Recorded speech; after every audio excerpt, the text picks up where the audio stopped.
Hello મિત્રો, જય શ્રી કૃષ્ણ. મારી હોમ કુકિંગ રસોઈની ચેનલમાં તમારું સ્વાગત છે. આજે હું લગ્ન પ્રસંગમાં બનતો અને રેસ્ટોરન્ટ સ્ટાઇલ ગાજરના હલવાની રેસીપી શેર કરવાની છું, જે ઓછા સમયમાં સહેલી રીતે બની જાય તેવો એકદમ ટેસ્ટી હલવો છે. આ રીતથી તમારો હલવો પરફેક્ટ માપ સાથે એકદમ ટેસ્ટી બનશે.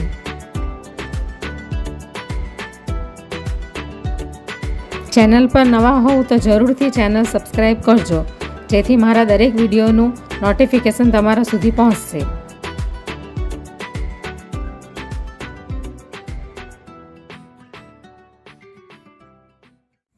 તો આજે હું શિયાળા સ્પેશિયલ ગાજરના હલવાની રેસીપી શેર કરવાની છું, જેને હું કુકરમાં બનાવવાની છું, જે કુકરમાં આસાનીથી બની જાય છે ઇઝી રીતે.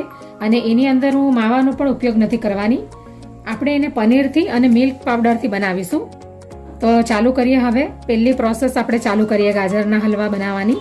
તો આપણે એને ગ્રેટ કરીને નથી બનાવવાનો, છીણીને આપણે એને આવી રીતે પીસ કરીને આપણે એને બનાવીશું, એટલે આસાનીથી સહેલાઈથી બની જશે કુકરમાં. સમયની બચત પ્રમાણે આપણે આ ગાજરના હલવાની રેસીપી બનાવીશું. આવી રીતે આપણે એને ટુકડા કરીને કટ કરી લેશું ગાજરને. તો ગાજરનો હલવો બનાવવા માટે મેં 1 કિલો જેટલા ગાજર લઈ લીધા છે, જે શિયાળામાં ખાસ કરીને એકદમ ફ્રેશ અને તાજા મળતા હોય છે.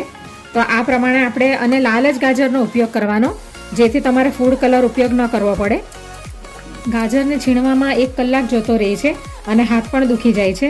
એટલા માટે થઈને આપણે આ ઇઝી રીતથી ગાજરનો હલવો તૈયાર કરીશું પ્રેશર કુકરમાં. આ પ્રોસેસથી સમયની પણ બચત થશે અને ગાજરનો હલવો પણ ઇઝી રીતે તૈયાર થઈ જશે. તો આપણે આ ટાઈપના ગાજર લેવાના છે, અને અગર જો અંદરથી આવું પીળા કલરનો આવો પાર્ટ્સ નીકળે છે, એને આપણે આવી રીતે કટ કરીને કાઢી લેવાનો, અને આ જે રેડ કલરનું છે એ લેવાનું છે અને આ સાઈડ પર મૂકી દેવાનું છે આ રીતે.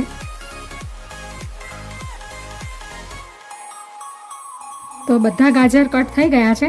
હવે આપણે એને કુકરની અંદર ઘીમાં શેકી લઈશું. તો હવે ગેસ ઉપર કુકર મેં મૂકી દીધું છે. હવે આપણે એની અંદર 2 ચમચી જેટલું ઘી નાખીશું. હવે આપણે ઘીની અંદર આ બધા ગાજરને 2 થી 3 મિનિટ સુધી આપણે એને શેકી લેશું. ઘીની અંદર સાતડી લેશું બરાબર.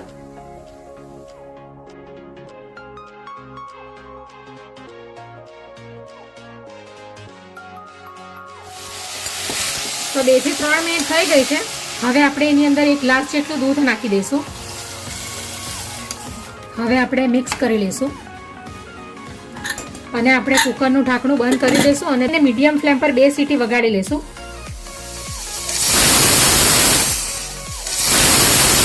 તો હવે 2 સીટી વાગી ગઈ છે. તો હવે આપણે ગેસને બંધ કરી દઈએ. તો હવે આપણે કુકરને ખોલી દઈએ.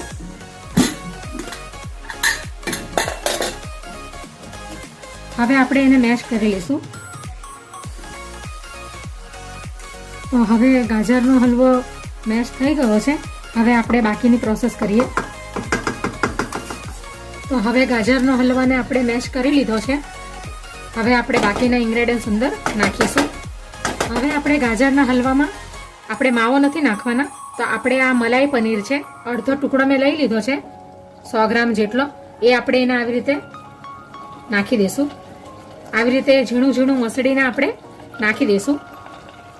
તમે એને છીણીને પણ નાખી શકો. આ મલાઈ પનીર છે એટલે તરત હાથથી પણ આ મેશ થઈ જાય છે, એટલે તૂટી જાય છે બરાબર, એટલે છીણશું નહીં તો પણ ચાલશે. હવે આપણે મિક્સ કરી લઈશું, એટલે માવા જેવું ટેક્સચર એનું આવશે મલાઈ પનીર નાખવાથી. તમે સાદું પનીર પણ નાખી શકો. અને 1 ચમચી જેટલું આપણે મિલ્ક પાવડર નાખીશું અંદર.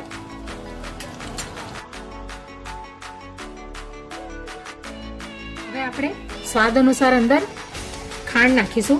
તમને જેટલું ગળ્યું જોતું હોય એ પ્રમાણે તમારે અંદર ખાંડ નાખી દેવાની.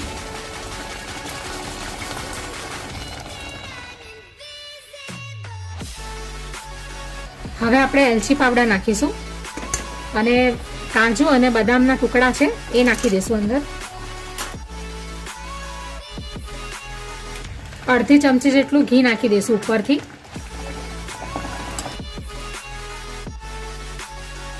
હવે આપણે બધા ઇન્ગ્રેડિયન્ટ્સ અંદર નાખી દીધા છે. તો જ્યાં સુધી આ બધું લિક્વિડ એનું સુકાઈ ન જાય ત્યાં સુધી આપણે એને ગેસ ઉપર ચડવા દેશું એને મીડિયમ ફ્લેમ પર. આ બધું લિક્વિડ સુકાઈ જવું જોઈએ અને હલાવતા રહેવાનું છે.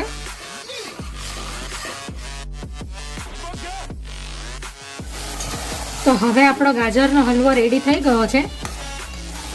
આવી રીતે એનું બધું લિક્વિડ સુકાઈ જવું જોઈએ.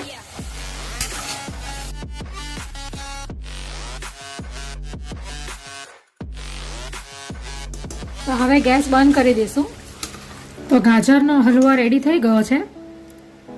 તો હવે આપણે એને ડીશમાં સર્વ કરી લઈએ.